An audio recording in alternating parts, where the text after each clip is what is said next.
Hey guys, I wanted to jump on here real quick and address a few questions that I keep getting asked via social media. So the first one is a lot of people are talking about my due date because I'm due in 23 days now. December 1st is my due date. And a lot of people keep asking me why I don't think I'm going to be late because it's fairly common for first-time moms to go past their due dates. So anyway, the reason I don't think I will be late is because with IVF in particular, you usually don't go late. I mean, it is possible, but it's just not as likely as a normal pregnancy. And the reason is because with an IVF baby, you know the exact date of conception. There's no room for error with that because it was a procedure done on a specific day.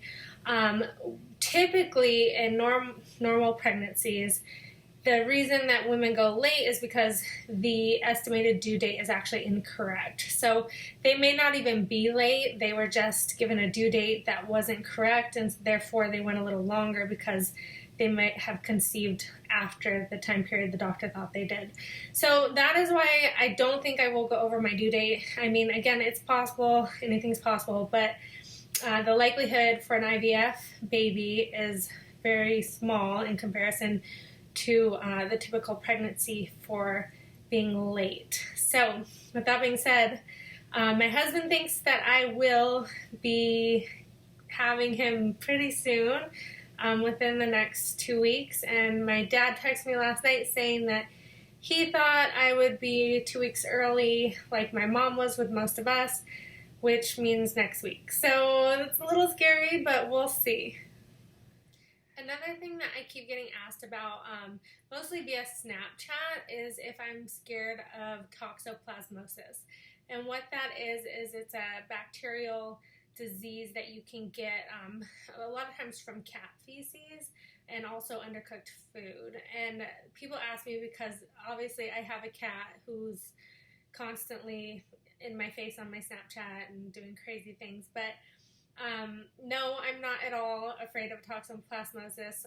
One, you can really only get it through cat feces, and I don't clean the litter box, but regardless of that, our cat is not an indoor-outdoor cat, so he really can't even get the disease himself because a cat who carries the disease has to catch live prey, and our cat doesn't because he doesn't go outside. So I really have no concerns with that. When it comes to food, I just make sure my food's all properly cooked. If I'm nervous at all, I just heat it up in the microwave, and that'll kill any toxoplasmosis that might be in food.